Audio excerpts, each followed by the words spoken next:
Look inside the new Super Bowl inspired exhibit at the Rock Hall. What's New starts right now. And now, live from WKYC Studios, this is What's New. Well, happy Friday, everybody. It is Friday. It's beautiful Friday outside. Yes. Just a lovely day all around. I'm Betsy Kling alongside Jay Crawford here in Studio A. The new lighting, I'm getting used to it. I know this was a big topic of conversation earlier in the week, but we did get some new lighting. So it's one of those, like, you're looking around and you still see everything, but it just, colors are a little weird. Same people, same studio. Thanks for joining us. We begin today at 5 with new developments on the vaccine front. In fact, this news just breaking moments ago.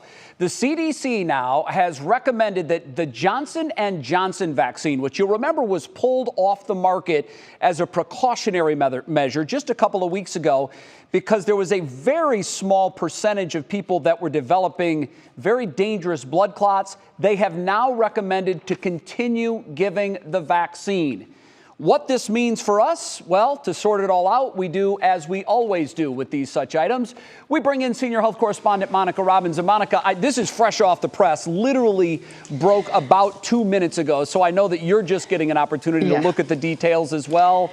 I ask you, what does this mean for us? What can you tell us about this?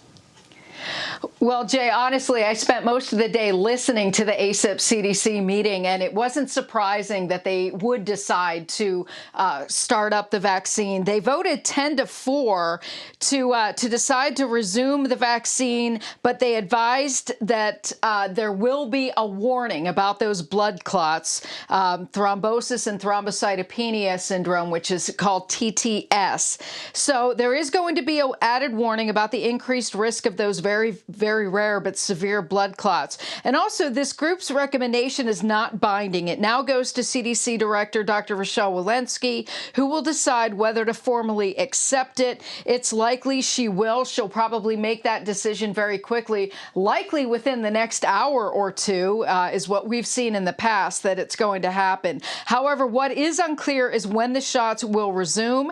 The FDA must also alter the language on the emergency use authorization for the J&J vaccine to reflect those potential risks. So remember, those potential risks are for women under age 50 who could potentially be at risk for a blood clot. And we knew about the 6 cases 11 days ago. Now we've learned that there are a total of 15, including 3 deaths associated with that vaccine. So the big question right now is there will be a warning that there is a risk for these, but keep in mind, even with 15, that's like 2 in a million cases. It's extremely rare. Another thing that the FDA did, the CDC did today was they finally came out and advised pregnant women to get the vaccine. Here's Dr. Walensky. Importantly, no safety concerns were observed for people vaccinated in the 3rd trimester or safety concerns for their babies. So yeah, they followed 35,000 women and found that they had the normal side effects to the COVID vaccine, but nothing more significant. So they now are saying that it is safe for women to get that vaccine. But you know what? Women should talk to their doctors to decide what's best for them. But the latest data should at least give them some peace of mind. So now, Jay, the big question we want to know is, with these 2 instances and the vaccine hesitancy that we've seen, will this decision to get J&J back up and running increase those vaccination rates? And that's just something we're going to have to wait and see. Yeah, we will, because as we've been talking about over the last week or so, we have seen the number of vaccines slowly begin to dwindle. And that, of course, has many feared that we may not reach that all-important herd immunity. So once again, the CDC recommending that they continue the virus, the Johnson & Johnson virus, that is the one and done shot. And again, the risk was blood clotting, and it was fewer than 2 in 1 million shots. So very, very rare, but they're doing this out of an abundance of caution. Monica Robbins live tonight on What's New. Monica, thanks. Betsy? Well, now on your feet at 5, the pandemic has hit some businesses harder than others. The childcare industry is one that is seemingly working extra hard to stay afloat. Our January Keaton looks at how the pandemic has impacted centers right here in Northeast Ohio and what's next. Childcare providers, just one of the groups still trying to get back on their financial feet after COVID struck and shut things down. All of the closures did begin to happen with businesses, and childcare was not spared. 6 centers and 11 family childcare homes permanently closed in Cuyahoga County during the pandemic. And according to a study published by the Bureau of Labor Statistics, 1 in 6 childcare jobs has been lost nationwide since the start of the pandemic. There are still families that are working from home or parents working from home. Children are just starting up school again. So I think everyone is trying to feel their way through this pandemic. Debbie Fodge of Starting Point, an early education and daycare resource and referral agency in Northeast Ohio, says COVID has not only affected what she's seen in daycare enrollment rates, but also in government subsidies that help low-income families pay for it. We certainly did see that decrease in 2020. Fears of the virus also keeping parents from putting their children in daycare, despite the fact that child care providers by law must follow very strict health and safety guidelines. So that there is not a lot of unneeded interaction within the child care centers. So I think child care providers are really doing their very best to keep children safe and have those measures still in place. It's just going to take some time, I believe, and as parents begin to go back to their workplaces. January Keaton, 3 News.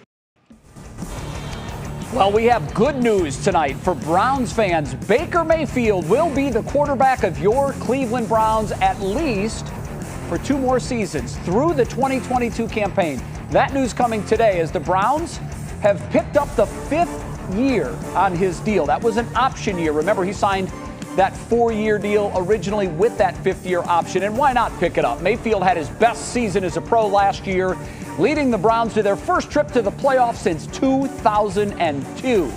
Mayfield originally signed that 4-year contract after being the #1 overall pick back in 2018. The Browns picking up that 5th option year means that Baker will make just under $19 million for the 2022 season. The Browns also picking up the 5th-year option on their other first-round pick from 2018. That's cornerback Denzel Ward. So now the big question becomes this. Will the Browns sign Baker Mayfield to a new long-term deal that keeps him here past 2022?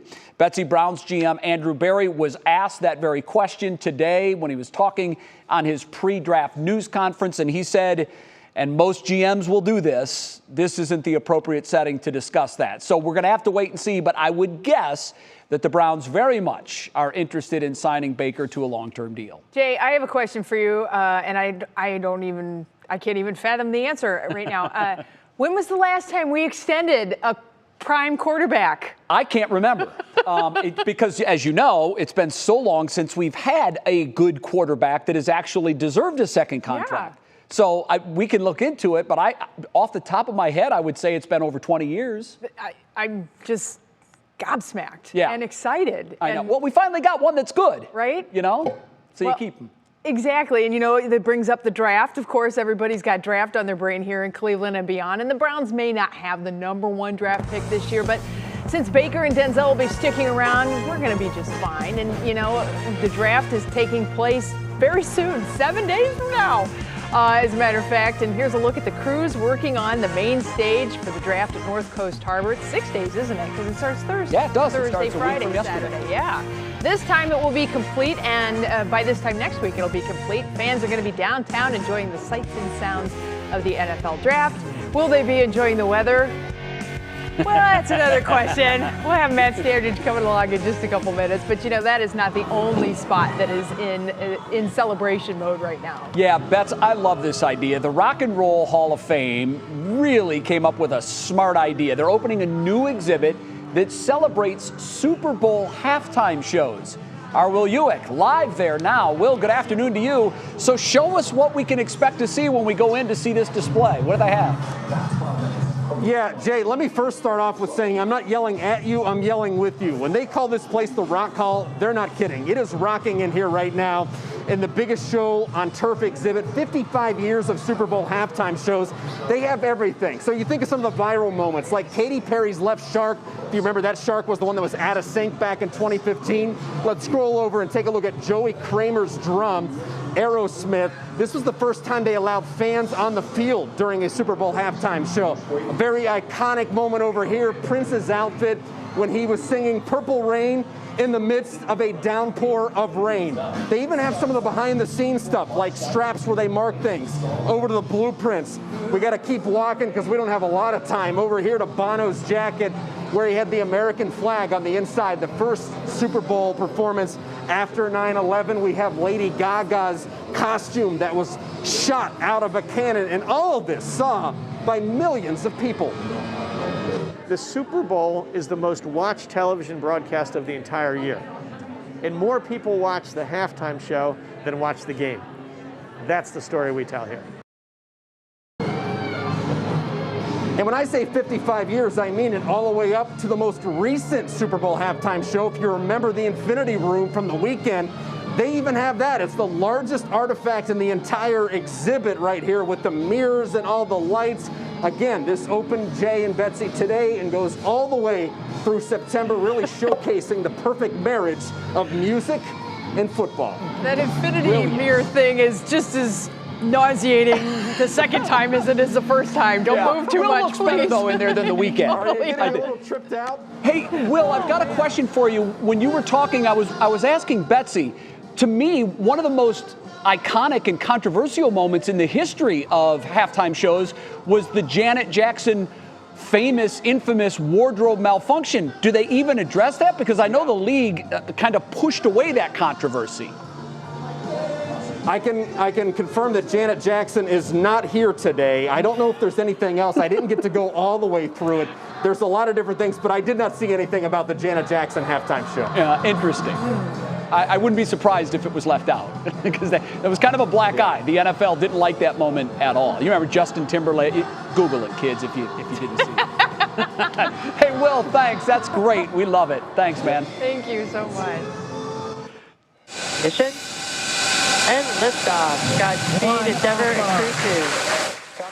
Speaking of rocking, how about the Falcon 9 rocket that launched this morning carrying 2 NASA astronauts and 2 International Space Station crew members?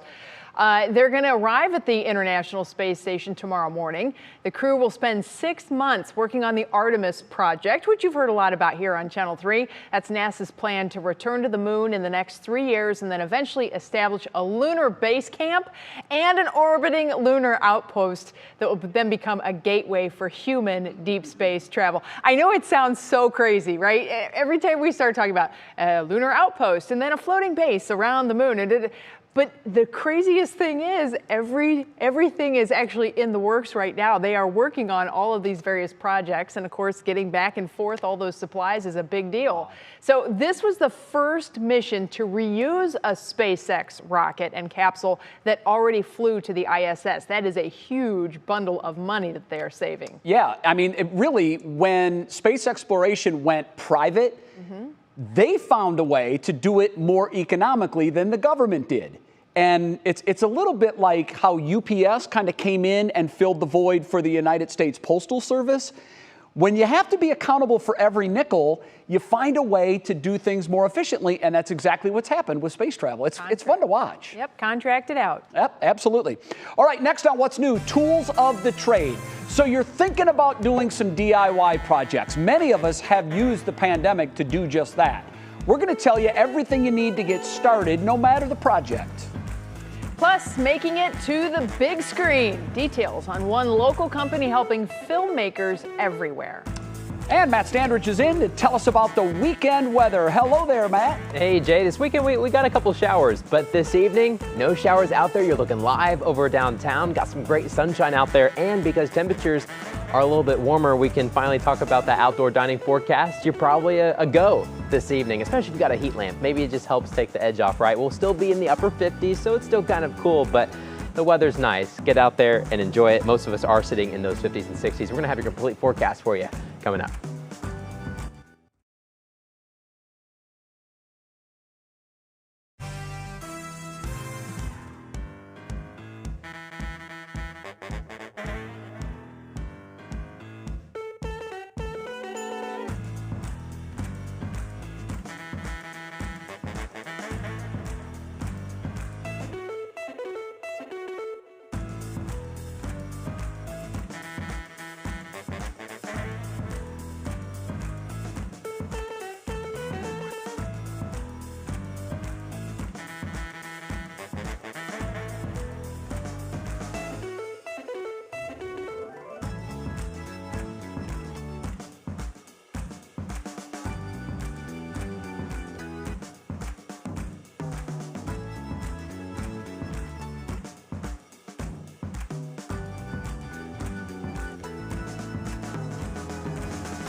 Welcome back to What's New. Whether it's out of boredom or just due to spending more time at home improvement projects are booming, with companies like Lowe's and Home Depot reporting significant sales increases. If you've been to either to shop recently, you know exactly what I'm talking about. If you are considering your own DIY project, consumer investigator Danielle Serino has some tools of the trade suggestions and tips to help you get the job done. Howdy ho, guys and gals, it's Red, your friendly neighborhood tool bear, back again here. It might be hard taking tips from a guy in a bear suit seriously, but with 153,000 followers, Jeff King, who sometimes appears out of character here with his wife, her camera look funky or something? It's you. Has been the go-to for tools, particularly during the pandemic. Our viewership in the past year has doubled, and it's been almost exclusively people new to the DIY thing, trying to get an understanding of what tools they need to get started and looking for tips and tricks along the way. Why he wore the bear suit for our meeting, I can't tell you, but he had great tips for people like Brian Scheider, who thought he'd try building a deck. The yard was a mess. It was just old dirt and rocks. We had some time off and we were going to do it. When you're a newbie, Red says, start with YouTube videos, which Brian did. And I practiced and I bought enough other random things that I can, like I'd never cut Trex before. So I made sure I practiced cutting some of those before they were going on the deck. Those videos will also tell you what type of tools you need. But the basics for any do-it-yourselfer: a drill or impact driver for bigger jobs like decks, a circular saw, and an oscillating multi-tool, which, truth be told, I have no clue about. There's a lot of different heads you can get on it. You can use it as a sander, you can use it for cutting, you can use it for grinding, and they're very easy to control. As for the best brand, don't be loyal unless you're going cordless, because you want to be able to share the same chargers. But no brand is best across the board. For example, Popular Mechanics says Bosch makes the best corded power sander, while they say DeWalt has the best chop saw. It's who's going to stand behind their product that makes the difference. Harbor Freight has got a no excuses 90-day warranty. So if somebody gets a new grinder or a new multi-tool or something like that and they burn it out, they can just go in and get another one. They don't have to worry about sending it into a service center or something like that. And Red says, don't be fooled by price. If something you want is too pricey, check online communities for deals. There's a big push in these brand names coming from China that they're only sold through Amazon. And they're offering like a 5-year warranty, but there's no contact name for the company that's posted for how to do a return or anything. Yeah, those are huge red flags. The last piece of advice from Red and Brian is have confidence. You could end up with a deck like this. If I have to fix something, it's already broken. I can't break it more, probably. If you're planning a project, start prepping now because the pandemic delayed shipments of supplies. I put rankings of the most popular DIY tools on our website. I'm Danielle Serino, 3 News. I wonder where elbow grease fits into that, because they forget about that one. That's the most important tool for sure. Well, I'll tell you what, we've got a few tools of the weather trade that we've been watching today, specifically the thermometers, because boy, the temperatures have been certainly popping, but they're not done yet, are they, Matt Standridge? We've got some better horizons on the way. Betsy, we were trying to look at the forecast for next week, and how warm is it going to go? That's the big question with that south wind coming back. But Betsy, you're right. Today, it felt so much better, right? Upper 50s and some low 60s. This weekend, we're going to take a quick pause on warming up because we have a quick system coming on in with a few showers. And we could use those showers. I know it's coming in for the weekend, but we need the showers because here's the latest drought update. On the left-hand side of your screen, you can see last week. The right-hand side of the screen this week, that brown color shows you the moderate drought that has been expanded across Northeast Ohio. So we could use a couple of inches, not all at once, but we could use a couple inches here across Northeast Ohio, but we may try to get about a tenth. It's not going to be a lot. We're watching this next system in western Oklahoma. See the rain and thunderstorms towards the south and west. This thing's going to be tracking right along the Ohio River, and so we're kind of on the north end of this, getting a few light showers, and those won't arrive until tomorrow. So this evening, headed out the door, A-OK. We do have a couple clouds out there, and they may start to increase as we head into the overnight hours into tomorrow. But we'll dip into the 40s, I think, tonight. It would be a cool start tomorrow morning, although not as cool as we have been the past couple of days. And then we have to talk about the rain showers coming in for your Saturday. Highs will be in the 60s before some of those showers start to come on in. Here's your National Zymar hour-by-hour forecast starting tomorrow morning. Mostly sunny, and then the clouds thicken up throughout the rest of the day. This is 6 o'clock. Of course, the Indians have the Yankees here at home, right? And so we're watching this forecast very closely. Some showers could be out there. We'll be watching that. But overall, things are going to be light. And then as you're waking up tomorrow, on Sunday morning, I should say, the rain starts to head out, and we should be mainly done with this system. But a little bit of light drain, maybe a quick drink is possible this weekend for your lawn as you are headed out the door. Here's your Union Home Mortgage 7-day outlook. So we're taking a quick pause on the warming up. We got some 50s and 60s, but look at next week. 80 degrees it will be possible on Tuesday before things turn to kind of showers and maybe in a few thunderstorms head into the draft. We're going to take a closer look at that forecast coming up. Well, much more of what's new, just about 2 minutes.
Well, the Greater Cleveland International Film Festival wrapped up this week, but what happens after all those credits have rolled?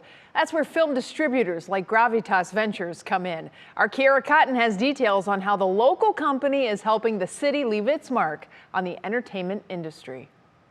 Every film has an audience and every film does deserve to be seen. For 15 years, that's been the mission for Gravitas Ventures. If you've ever scrolled through Amazon Prime, Hulu, or any other streaming service, you've likely seen their work. I think it could be better. Each year, the independent film distributor screens roughly 3,000 movies and documentaries, narrowing it down to 300 to push on national and international circuits. Cleveland native Nolan Gallagher founded Gravitas while in LA in 2006 before relocating the company's headquarters to Cleveland in 2016. So it just kind of became like the natural exciting evolution of our company. While working to produce fresh and engaging content, Gallagher and Gravitas president Michael Murphy have been doing their part to usher in local talent, from Cleveland State's emerging film program and even attending local film festivals offering distribution as prizes for winners. We're just happy to play our part to build a sustainable long-term entertainment presence in Cleveland. Over the years, Gravitas has been on the receiving end of several awards and recognition from the film industry. But most recently, they picked up an Academy Award nomination for The Mole Agent. It's up for Best Documentary. Informe de hoy, miércoles 29. And while the entertainment industry has certainly changed since 2006, Gravitas Ventures remains committed to filmmakers everywhere. And we're going to keep trying to find the next great crop of storytellers and to help introduce them to wide audiences. I'm Kira Cotton, 3 News. Well, the Academy Awards air this Sunday. For more information on Gravitas Ventures, head over to WKYC.com. Well, even though she is off today, we want to take a quick second to wish our Kiera Cotton a very happy birthday. Kiera, whatever you're doing today, I hope you're having a wonderful birthday. Friday birthdays are the best. They really are, because they slingshot into a very fun weekend. I mean, you get a birthday week anyway, but to wrap it all, you know, Yeah. it's like the kicker at the end of the week. Monday birthdays are the worst. Right? Yeah. Not a that's fan true. of Monday Yeah, birthdays. no, unless you can take that day off and, you know, do a back-timed weekend. Exactly. Well, still ahead for us, Hollywood's biggest night is this weekend, as we mentioned. We have the nominations and more on how the ceremony is easing back to normal. Then keeping track of your kids' belongings, maybe even your stuff. You know what I'm talking about. Where are my keys? What I do with my wallet? Our tech guru, Brandon Simmons, explains how the latest Apple product keeps tabs on your valuables. Get those for Jimmy Donovan's glasses. He has bought more glasses than anybody I know. Well, then a local hospital is teaming up with restaurants to help vaccinate food industry workers. Where you need to go to get one and when. We'll be right back.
And now, live from WKYC Studios, this is What's New. It certainly is. Welcome into the second half hour of What's New, along with Betsy Kling. I'm Jay Crawford. A very happy Friday to everyone watching at home. I certainly hope you get a chance to get out and enjoy the weekend, because after a couple of snow days during the week, I don't know about you, Bets, but man, that first day that you have off, that it's going to be even kind of nice, I got to stay outside all day. Right? I went out this morning. You could still see snow on the ground in some places, but there's an 80 on the forecast page. Matt Standridge will be along in a couple minutes to give us the latest on that. We begin this half hour with 3 things you need to know and with breaking news. Within the last 30 minutes, a CDC advisory panel recommended officials resume using the Johnson & Johnson COVID vaccine. And this comes after the agency suspended the single-shot vaccine earlier this month after a few women developed blood clots. The CDC says the benefits of the vaccine far outweigh that risk. 10 board members approved the restart, 4 opposed, 1 abstained. It still needs to get final approval. And Beth, let's take a look at our daily COVID numbers. And I have to say, they have really leveled off now. In fact, going back the last 14 days, we have not had a 14-day stretch in this entire pandemic where the numbers were so similar. Today's new cases, 1,788, and our 14-day average, 1,833. This is interesting, too. Worth pointing out, the state tested 41,000 people yesterday. That is by far our highest daily number of tests in the last 6 weeks. And the good news is the positivity rate on that 41,000 test sample, just 2.9%. So great news there.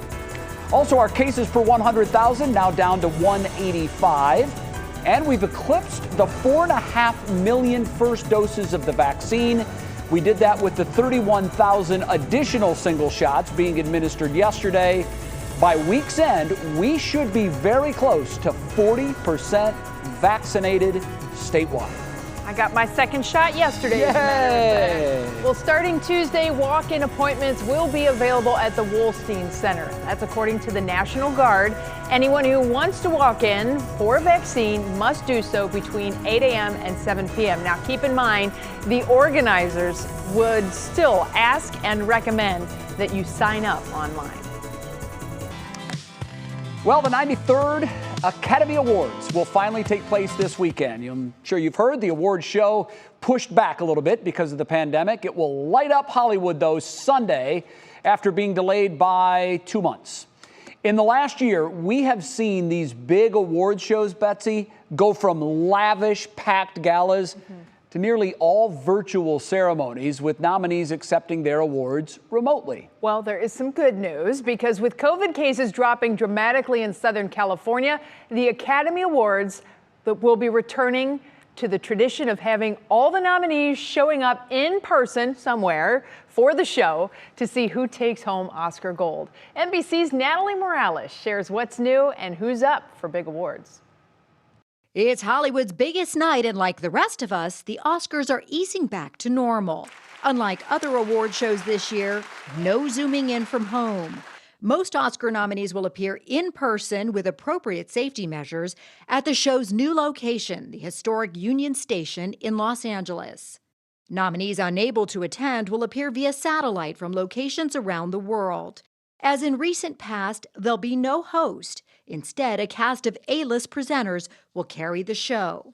In a return to fashion, the attire will be all glam. No pajamas and hoodies like we saw at the Golden Globes. And there will be a red carpet, but on a much smaller scale. What if an award show was actually a movie? Organizers say the ceremony itself, produced by Oscar-winning director Steven Soderbergh, will be as cinematic as the Best Picture nominees. We're just going to present this like you're watching a film from the very opening titles of the show. The way it looks, the way it feels, is not going to be your standard cookie-cutter award show. This year's nominees are already making history.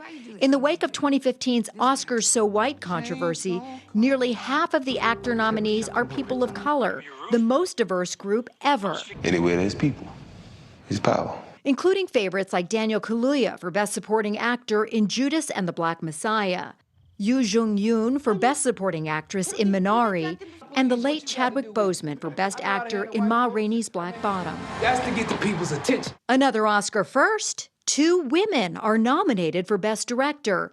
Emerald Fennell for Promising Young Woman, and Chloe Zhao for Nomadland, also a favored film to take home the grand prize of all, Best Picture of the Year.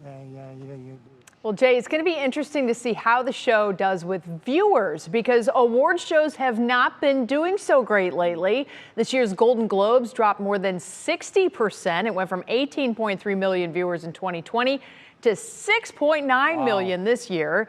And the Grammys hit a record low with 8.8 million viewers in March. I think it's interesting, too, you know, the big thing is, yes, the glam is coming back. A lot of people watch to see those outfits and the designer dresses and whatnot. I got to tell you, I didn't see much of the last award show, but I kind of was digging the hoodie and pajamas thing. It was different.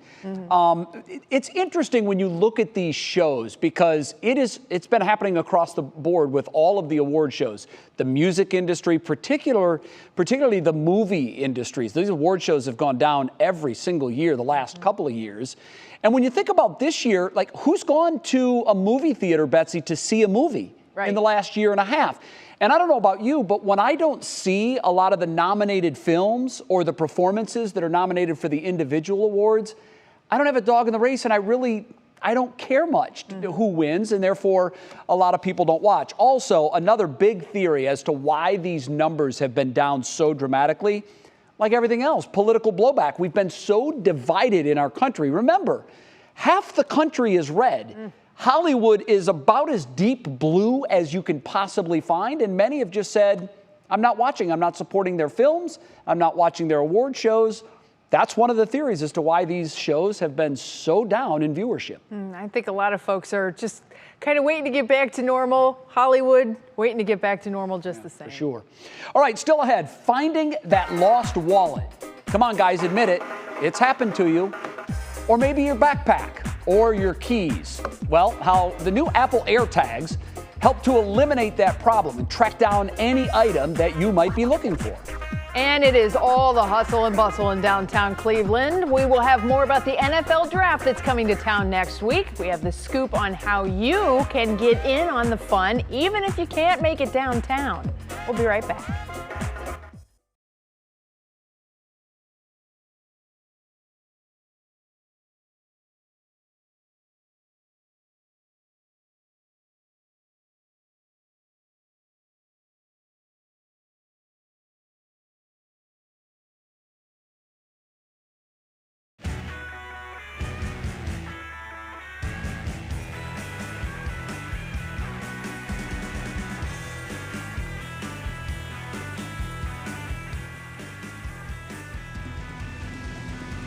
Yeah, I got you, buddy.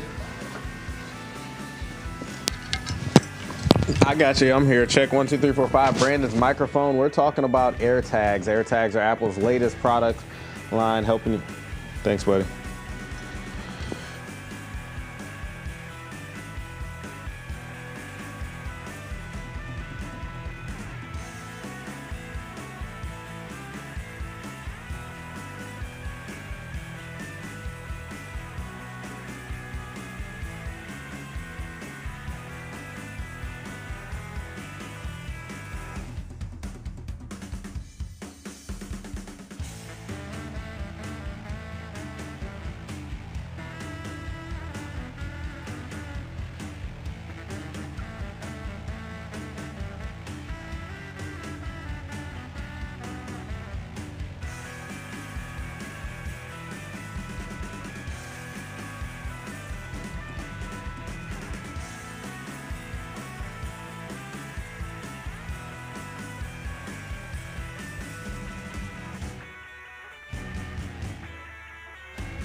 All right, 540 right now in the CLE in areas near and far. And I'll tell you what, Matt Standards, I told everybody it's going to be an 80 in the forecast. You better come through for me.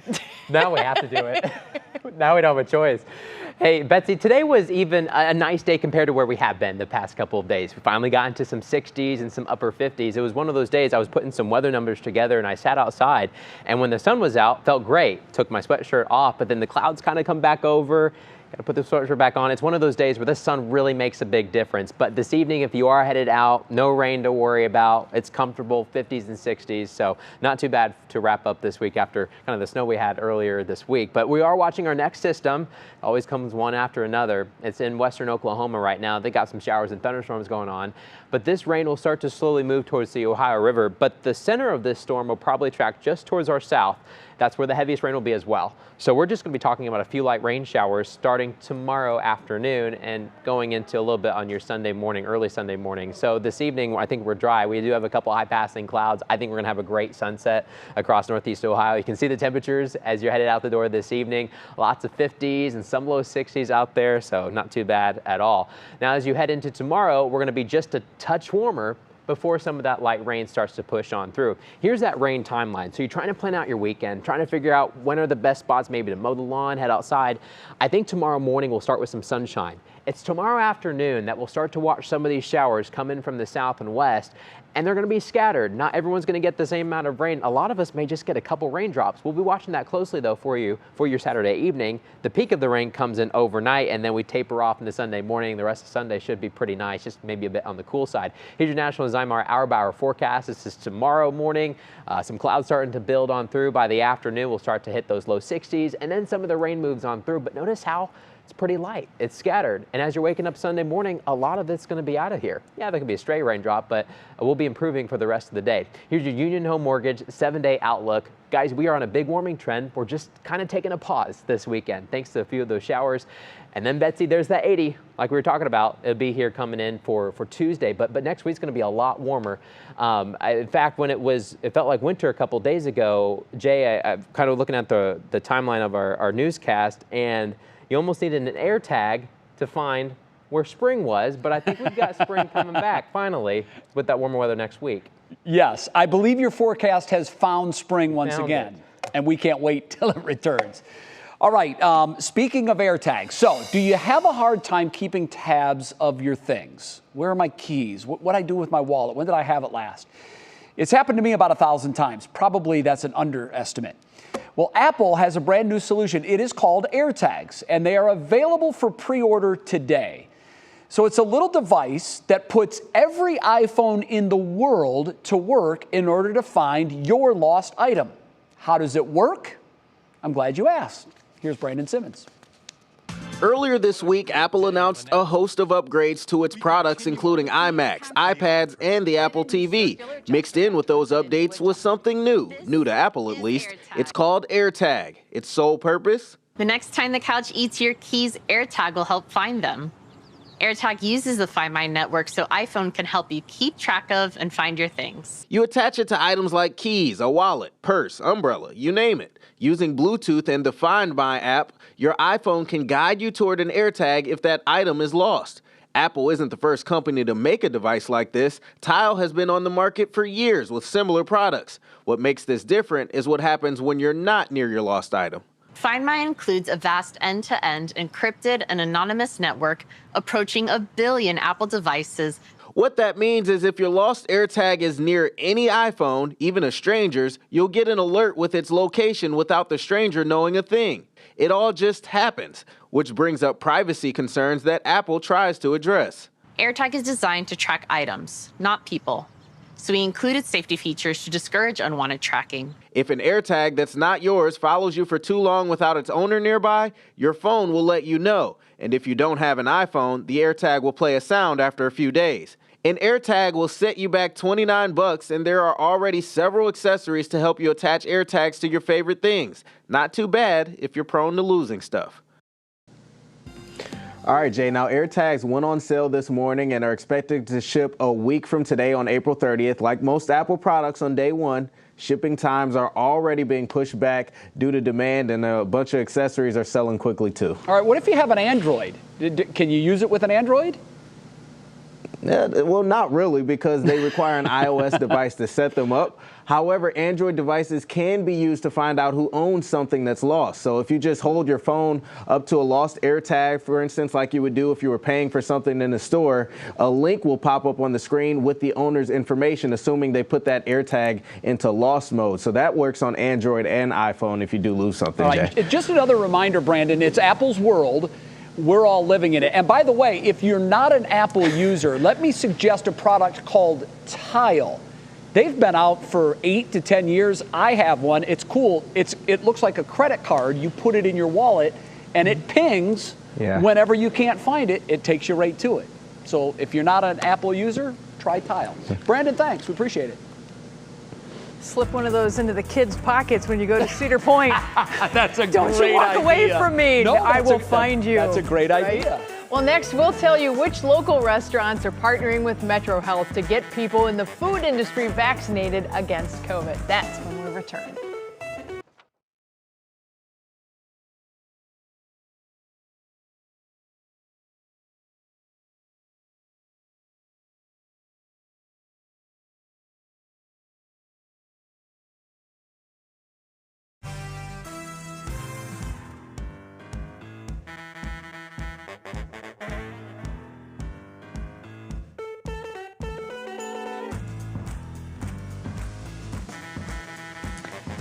Hey, Metro Health has a cool thing going on here in Cleveland.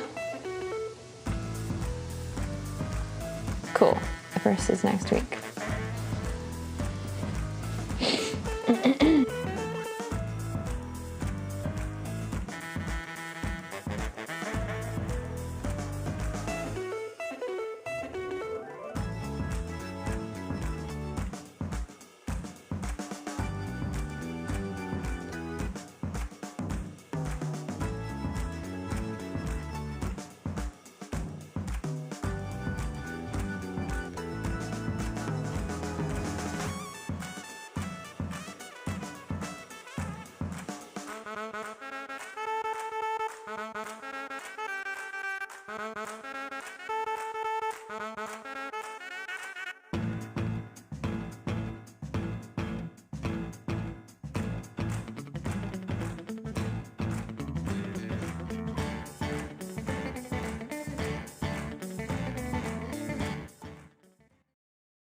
Time now for Clicking in Cleveland, and as always, we bring in our digital anchor, Stephanie Haney. Hi, Stephanie. Happy Friday to you.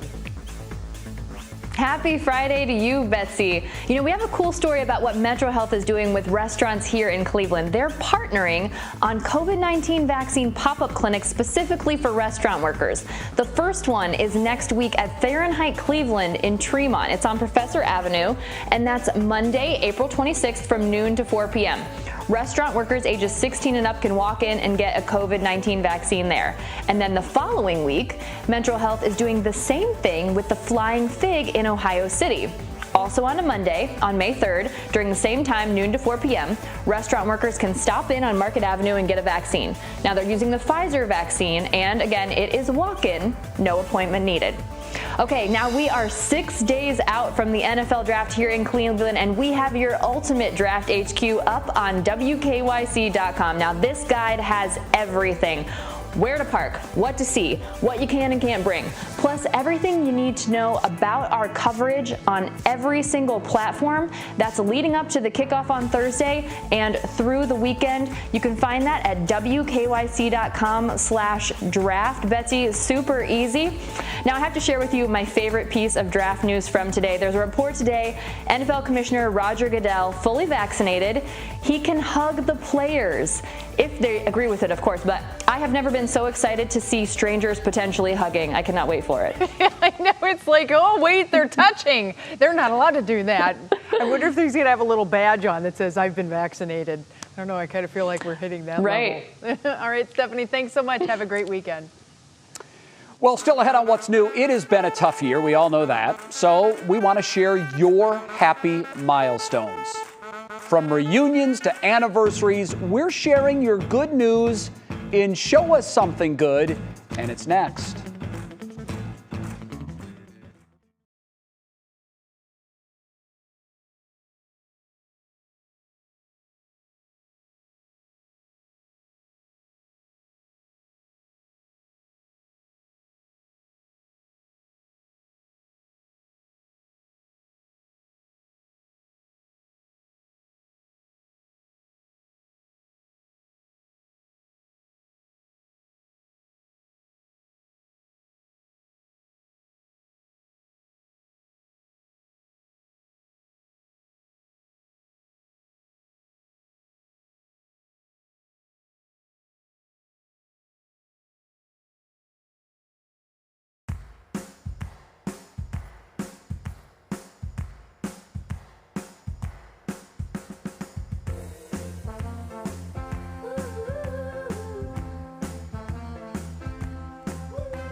I gotcha.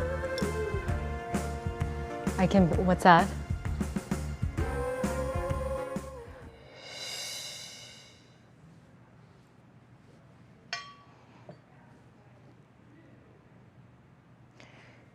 David, will you kill me if you do it a little, tiny bit?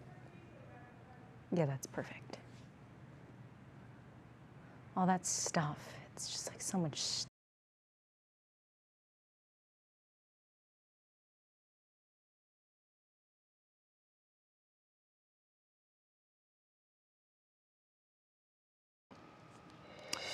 Well, after what's been one of the most challenging years in recent memories, we hope things are starting to feel better for many of you. But throughout even the most difficult days of the pandemic, we've always tried to find a way on this show to show you the silver linings, that it's not all gloom and doom. I went out into the community several times over the last year to ask you to share anything good that you had with our viewers still going on in your lives. And now that we hope our toughest days are behind us, we wanted to check in one more time. So we visited Market District in Solon to once again ask you to share your good news. Okay, what's your name? Crystal Wisniewski. Andre Rudolph. Lindsay. Is this on? Is this working? Ken Sharkey. Christina. Joyce Boone. Share a piece of good news that you've heard in the last week. I got something right away. My daughter was in a car accident 2 days ago, but she's okay. That is good news. Good news I got was my son decided to go to University of Cincinnati. Probably just my stimulus came in. Nice. Found out my wife's pregnant. What? Yeah. You're going to be a father. Again, yep. Second one on the way. Are you rooting for a girl? Yeah, no doubt. I'm rooting for a boy the second time around. You want 2 boys, but I bet wifey wants a girl. No, she doesn't want to pay for the clothes. That's great. I don't know if this is considered news, but we got a brand new puppy on Saturday. Oh, so that's news. It's big news, and we're like, our family's just like over the moon, happy. My daughter texted me that she's getting vaccinated finally, so that was some good news. Our cases are going down and more people's getting vaccinated. I was able to get my COVID vaccinations. Once I got both vaccinations, I felt so much at ease. I feel a little bit less occupied, a little bit less stressed. Yeah, I could see things getting better and better every day. This is one less worry that you have to go to bed with at night. Absolutely. Once we're all vaccinated, it'll be a huge weight off my mind. My grandchildren can come and visit me because I've got my first shot, and I'm happy to see them, and they're happy to see me. Explain what that moment was like. It was like Christmas. It was like Christmas when I was a child and got toys.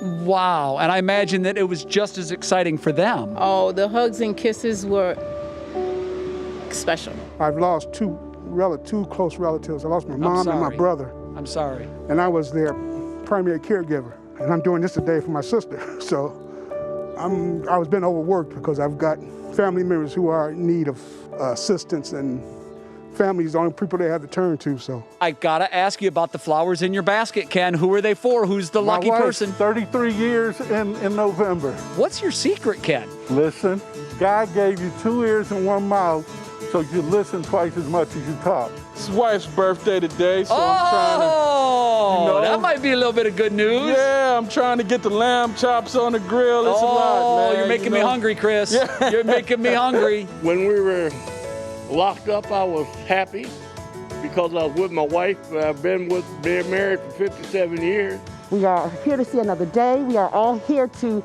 be each other's cheerleaders, as I was saying there. Keep it up. We smile. We are a town that cannot be beat down, okay? That's Cleveland. So I am going to make this glass half full, whether we like it or not.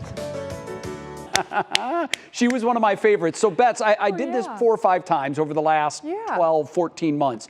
And I can honestly say that each time the positivity meter went up and up and up. And this last time, which was just last week, I left feeling like we've turned a major corner. We're no longer, as a society, depressed. I feel we're optimistic now, and I feel like the end of this mess is near. Hopefully it's that uncertainty, right? Because we just didn't know anything what was going to happen, and now we kind of got our groove back, and now we're kind of moving forward, so let's keep that trend going. People are smiling a lot more, and that's a good thing. We're out of time. Thanks for joining us for What's New. We're back Monday at 5, and we hope to see you then. What Matters Most with Russ and Laura starts right now.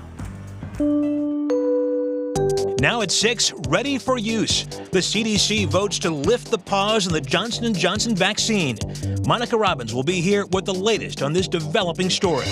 Also, historic change. If not me, then who? So I feel like I was built for it. We introduce you to the Canton Fire Department's first African-American chief ahead of his swearing-in ceremony. Bet on Baker. The Browns lock in their quarterback through the 2022 season. Jim Donovan takes a look at where things stand when it comes to a long-term extension. And the biggest show on turf. We have an inside look of the new exhibit at the Rock Hall, showcasing decades of Super Bowl halftime shows. From the WKYC studios, this is What Matters Most. Good evening and thanks for being with us. I'm Russ Mitchell. And I'm Laura Cascio. We begin tonight with breaking news on the vaccine front. The Johnson & Johnson COVID vaccine could soon be back. The CDC advisory panel making that announcement of a recommendation about an hour ago after an 11-day pause relating to rare blood clots. Our chief medical correspondent, Monica Robbins, is here now to give us the latest. Hi, Monica. Hey, Russ and Laura. Yeah, panel members voted 10-4 to recommend lifting the pause on the vaccine, but advised a warning should be added about the increased risk of very rare blood clots. Now, the group's recommendation is not binding. CDC Director Dr. Rochelle Walensky will decide whether or not to formally accept it, but we can expect her decision fairly quickly. And then the FDA has to change the wording on the emergency use authorization. Then we'll have to wait and hear when those shots are going to be available again. It's really down to benefit versus risk. Advisors to the CDC now determine the U.S. should resume using the Johnson & Johnson one-shot vaccine, but with an added warning that there is a small but very real risk, primarily to women, of developing a rare but severe type of blood clot. Serious medical events. They are likely linked to the vaccine, but they are very rare. Health officials stress the far more commonly used Pfizer and Moderna vaccines have not been linked to serious side effects. Many believe there is a place for Johnson & Johnson, even if it does require a warning. Having the option of a vaccine that's a one-and-done situation is going to increase the vaccination rate for some people. The daily pace of vaccinations is slowing, though it is unclear if the J&J pause added to vaccine hesitancy. Now there's a huge education, awareness, and encouragement campaign underway to get the facts out there. Take the shot. The CDC meeting comes after several European nations and South Africa resumed using the J&J shot, following a finding by Europe's drug regulator that the vaccine's benefits outweighed the possible risk. Now, keep in mind that initially there were 6 cases of those rare blood clots. When the ACIP met today, they found that there were 15 cases. But still, put that in perspective, that's about 2 in a million cases of those rare blood clots. And the CDC went a step further today. They are now advising pregnant women to get vaccinated against COVID. Previously, it was recommended, but the CDC director said the vaccine surveillance system showed no safety concern for more than 35,000 women in their 3rd trimester or for their babies. Women should talk to their doctors about what decision is best for them. Russ and Laura. Monica Robbins with developing news for us this evening, I should say. Thank you so much. And if you still need a vaccine, beginning Tuesday, walk-in appointments will be available at the Wolstein Center. The National Guard says walk-ins are welcome between 8 a.m. and 7 p.m. However, organizers still recommend that you sign up online. Here's what else is happening tonight. Some high-ranking Ohio lawmakers are asking the Justice Department